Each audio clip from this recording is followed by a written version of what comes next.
नमस्कार दोस्तों, मैं आपका मंजीत सिंह। हमारे चैनल मंजीत सिंह यूपी 19 में आप सभी क्षेत्रवासियों, किसानों, मजदूरों और युवाओं का स्वागत है। आज हम पहुंचे थे शामली में और ये एक बस अड्डा है जहां से दिल्ली के लिए बसें चलती है, या जिंजाने की बात करें और या फिर बुढ़ाना के लिए बात करें। मगर इन लोगों के आगे बड़ी समस्या ये देखिए, सारे यहाँ पर आज ड्राइवर लोग हैं, जितने कंडक्टर हैं और जो बस मालिक हैं वो सब लोग पहुंचे। आखिर उनके सामने क्यों ये समस्याएं आ रही हैं, क्यों जो आला अधिकारी हैं जो इस विभाग से रिलेटेड हैं वो आंख नीचे हुए हैं, क्या बिना आदेश के जो ये बता रहे हैं वाहन चल रहे हैं टम्बुओं का, उसका किनको उनका संरक्षण मिल रहा है, आखिर किनके सपोर्ट के साथ वो इनके साथ जो बता रहे हैं। आज भी हाथापाई हुई और पहले भी ये घटनाएं हो सकी है। अगर कुछ बड़ा मामला होता है तो क्या प्रशासन उसके लिए जिम्मेदार होगा, कौन अधिकारी उसके लिए जिम्मेदार होगा? इससे माहौल भी बिगड़ सकता है पूरे क्षेत्र का। मगर इसको आंख मूंदे अधिकारी सोए हुए हैं और आज ये लोग तमाम लोग यहाँ पर धरने पर बैठ गए हैं क्योंकि परेशानी है, बड़े बड़े उनकी गाड़ियों के खर्च हैं, या बात करें जो उनकी किस्तें हैं वो भी पूरी नहीं हो पा रही। तो आइए हमारे साथ लोग हैं जो मालिक हैं, बस उनसे बात करते हैं। हाँ जी, क्या नाम है? योगेंद्र सिंह। क्या पूरा मामला है जी?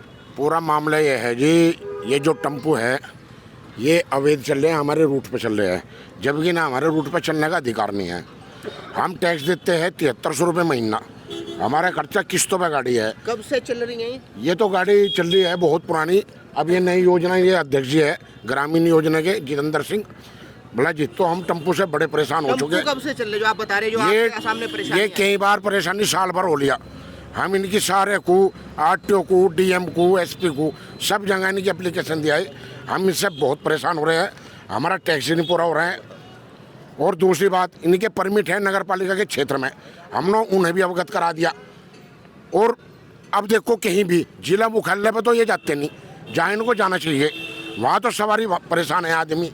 अब वहाँ से पैदल जाने में कितना, देखो कितनी धूप भी है, गर्मी है, पैदल जा रहे हैं वहाँ जिला मुख्यालय में जहाँ इन्हें जाना चाहिए, लेकिन ये जा नहीं पा रहे, वहाँ से जा नहीं रहे ना। ये सिर्फ हमारे रूट पे चल रहे हैं। आखिर क्यों ये इस तरह का रवैया हो रहा, किन की सपोर्ट है?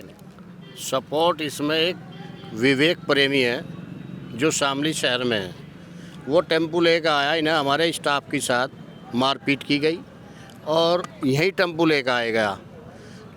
अप्रैल 28 अप्रैल में मुख्यमंत्री ग्राम योजना के 30 परमिट जारी किए गए थे, उनमें से 12 बसें संचालित हो गई, वे आपके सामने भी हैं गाड़ी। इन गाड़ियों के आदेश मुख्यमंत्री के भी हैं, सभी अधिकारियों को इनकी हिफाजत करें और इन्हें चलवाई जाए सुचारू रूप से। कड़े निर्देश है, कड़े निर्देश है। मुख्यमंत्री जी ने सभी के लिए सोचा, पर इसे धरातल पे अधिकारी बर्दाश्त नहीं कर रहे, ना इनकी कोई सपोर्ट कर रहा। हमने डीएम साहब को भी दी थी 4 दिन पहले, एसपी साहब को मिले थे, आरटीओ साहब से मिले थे, टीएसआई साहब से मिले थे, कोई कार्रवाई इन पर नहीं हुई। आज इन्होंने हद पार कर दी, सारे टेम्पू स्टैंड में लाए और ड्राइवर कंडक्टर का मारपीट करवानी स्टार्ट कर दी। विवेक प्रेमी चौराहे पे खड़ा था कि मान लिया, ये आदमी लेकर आया, हमें इन्होंने सूचना करी, हमने अपनी बसें बंद कर दी। हमारे बस की इनकी किस्तें पाड़नी है नहीं, मुख्यमंत्री जी की जो योजना है इसे फेल कराने के मूड में है। और वो तो जो बात करें विवेक प्रेमी, वो भाजपा पार्टी से, हाँ भाजपा पार्टी, हाँ रिलेटेड है। तो वो किस तरह से इन्हें सपोर्ट क्यों कर रहे, क्या वजह है इसके पीछे? देखो इसमें क्या कह सके, वो टेम्पू नहीं हो सकता, टेम्पू उसका कोई टेम्पू नहीं है, कोई उगवाई होगी टेम्पो की, उसकी उगाई होगी। हाँ, बिना उगाई कौन जा रहा है, कौन सपोर्ट कर रहा है बिना उगाई? उन्होंने नंबर भी दे रखे टेम्पो को, अपने नंबर दे रखे, 1 नंबर 2 नंबर, वो नंबर सब आप चलवा रहा है टेम्पो। किसी के अगर कोई तुम्हें परेशान करेगा, नंबर है, और उसके बाद में किसी का उसमें क्यों आएगा, क्या मतलब है उससे टेम्पो से? क्या वो टेम्पो होल्डर है? मगर अधिकारियों से कई बार आपकी बात हुई, आपने ज्ञापन भी दिए, तो उस पर क्या कोई कार्रवाई? अधिकारी सिर्फ आश्वासन देते हैं, हमारे सामने कोई बात नहीं हुई, सिर्फ अधिकारी आश्वासन देते हैं, कोई कार्रवाई नहीं करता। क्या चाहते हैं आप? हम ये चाहते हैं टेम्पो जहाँ इनके परमिट है वहाँ तक चले, हमारे रूट पर क्यों जा रहे हैं टेम्पो? सिर्फ हमारी जो मांग है कि टेम्पो, आपका तो रूट का भी किराया वगैरह जाता होगा जो सरकारी टैक्स दे रही, गाड़ी 3800 रुपये महीना दे रही। ये गाड़ी ग्रामीण योजना वाली 2800 रुपये महीना तय हुआ इनका, जो आरटीओ ऑफिस में जमा किया गया। मुख्यालय पर कोई टेम्पो नहीं जाता, सीडीओ ऑफिस वहाँ है, डीएम ऑफिस वहाँ है, एसपी ऑफिस वहाँ है, बीएससी ऑफिस वहाँ है, सीडीओ ऑफिस वहाँ है, वहाँ जाने उनके लिए टेम्पो बनाए गए।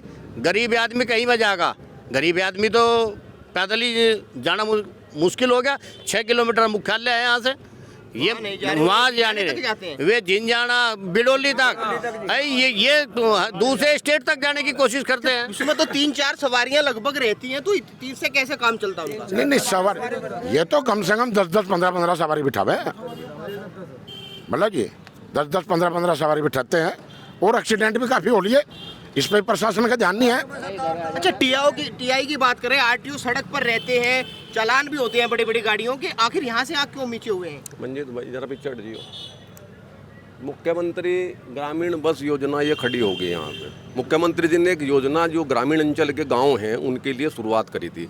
इस योजना को पलीता लग रहा, मुख्यमंत्री को तो यहाँ कुछ मानने को तैयार है नहीं।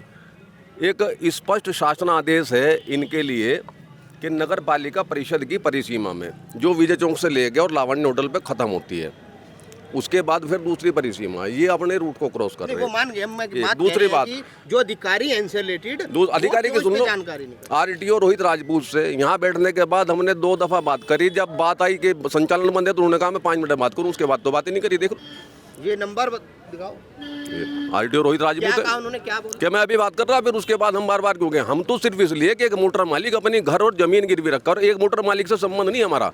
10 लोगों के रोजगार बंद हुए, सवारियां परेशान हैं, टेम्पू नहीं पूरा पाड़ सकते। अच्छा, कुछ लोग जो अभी जानकारी मिली सब सुरक्षा भी, इससे भी खतरा है सवारियों को, सुरक्षा का भी खतरा है। अब ये बतावे ये नशे पत्ते करके चला रहे लोग। मुझे एक और बात आई अभी जो है कि कुछ ऐसे लोग हैं जिनका ना टेम्पू से मतलब है, वो यहाँ पे जो है अपनी जो है एंटर करके जो कि हम टेम्पू चलवाएंगे। इससे तो माहौल बिगड़ जाएगा। मान लो ये भी परेशान होकर क्या नहीं करता आदमी, बिल्कुल बिल्कुल करता बिगड़ेगा। नहीं तो क्या करता? बिल्कुल बिल्कुल जी। अगर इन्होंने इनका भी काम चलाना, गाड़ियों के भी किराए देने हैं, बिल्कुल जी, बिल्कुल उनकी जी। किस्तें भी देनी है और टैक्सेस भी देने हैं। हमने बताया आपको कि मोटर मालिक प्रभावित है, कंडक्टर प्रभावित है, सवारियां प्रभावित है, आम जन सामान्य की सवारियां प्रभावित है। टेम्पू नहीं पूरा पाड़ना आज कभी झगड़ा यहाँ बता पे। रहे, कुछ हुआ? वो ये इनके बता रहे थे कुछ मारपीट मेरे मेरे साथ- साथ। मेरा नाम फरमान है। वो क्या पूरी घटना हुई आज? पूरी घटना ये हुई, हमारी गाड़ी यहाँ बस स्टैंड पे लग रही थी नंबर पे, और उन्होंने ला के यहाँ टेम्पो की लाइन यहाँ पे लगा दी गाड़ी का आगे। हमने उन्हें कहा जाके समझा, भाई यहाँ ऐसा क्यों कर रहे हो तुम यहाँ सवारी क्यों बिठा रहे, इससे तो हमारी बसों पे फर्क पड़ेगा, बस में कौन बैठेगा। तो कहने लगे कहना भाई नेताजी का आदेश है, कहना वहाँ से स्टैंड पे चलाओ। कौन नेताजी? नेताजी विवेक प्रेमी जी, क्या आदेश था उनका? वे वहीं चौराहे पे थे। उन्हें कहा, टेम्पो वालों को कहा गया कि स्टैंड पे से ही सवारी लाओ बिठा के। तो यहाँ से वे उन्होंने, फिर मैंने जो कहा सुना तो उन्होंने मेरे साथ हत्यापेशी की। अच्छा, क्या उन्हें सरकार ने आदेशित कर दिया या ऊपर पार्टी ने कह दिया भी ये व्यवस्था बनाओ? देखो जी, कौन को किस साधन में मंजीत चलेगा, जी, कौन कैसे अब चलेगा? वो किस ब्याह पे काम कर रहे हैं, मैंने तो आपको पहले बताया था कि ये खड़ी होगी ताला लग के। मुख्यमंत्री जी का फोटो भी है, यहाँ का शासन है, प्रशासन है, स्थानीय पुलिस है, कोतवाल है, और यहाँ पे टीआई भी है। मैं निधि जी के बारे में कहूँगा, उन्हें अब तक यहाँ बीच मारना चाहिए था कि लोग परेशान गुजरे यहाँ से, हैं। देखते अभी गुजरे, कि 3 दफ़ा काम गुजर तो नहीं चुके, लगा। 3 दफ़ा गुजर रहे, वहाँ भी खड़े, वहाँ पे लोग जो है, तो ना तो यहाँ पे कोई यातायात वाला है। तो चारे की आप सड़कों पे आए, जब भी कुछ होगा वही है, यहाँ तो स्थिति एक खुली अधिकारियों की कि जब तक कोई रुक्का लौड़ा नहीं होता, कोई सुनने को तैयार नहीं है। आरटीओ साहब की मैंने आपको बता दिया क्या शामली मशहूर हो जाएगा कि धरना ही देना है? हाँ जी, शामली मशहूर होगा। पहले भी स्थिति रही, अब भी स्थिति ये है, निष्पक्ष बात करने को तैयार नहीं। हमें नहीं पता अधिकारी किसके दबाव में काम कर रहा है यहाँ का, लेकिन अधिकारी किसी म्यूचुअल प्रेशर में काम करता है, किसी की बात नहीं सुनता। वैसे नमस्ते हाय हेलो में अधिकारी को दिक्कत नहीं, जब जायज बात करोगे तो वो कहते हैं मैं 2 मिनट बाद बात करूँगा। आपके सामने है जिसमें लोग खड़े थे। अगर कुछ नहीं समाधान होता तो क्या रुक रहे हैं? हम सड़कों पर उतरेंगे।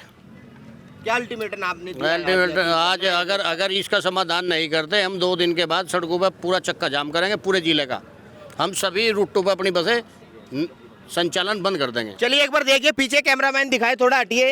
ये जो बसें हैं जो अभी शायद कौन सी तारीख से अभी स्टार्ट हुई, इसी महीने से 4 तारीख से योगी आदित्यनाथ मुख्यमंत्री द्वारा मुख्यमंत्री ग्रामीण बस सेवा योजना चलाई गई है। तो इनमें भी जो है रोक टोक की जा रही है। आखिर क्या इसके पीछे कारण है? आखिर क्यों इनकी जो बसों की समस्या है वो आगे आ रही है? क्यों अधिकारी आगे नहीं आ रहे? क्या एक बड़ा माहौल बिगाड़ने की शामली में तैयारी है? तो इस पे आपकी क्या राय है, कमेंट के जरिए जरूर बताएं। और इसी तरह की खबरों के लिए हमारे चैनल मंजीत सिंह यूपी 19 के साथ बने रहें। हमारे चैनल लाइक करें, शेयर करें, सब्सक्राइब करें। जय हिंद, जय भारत, धन्यवाद।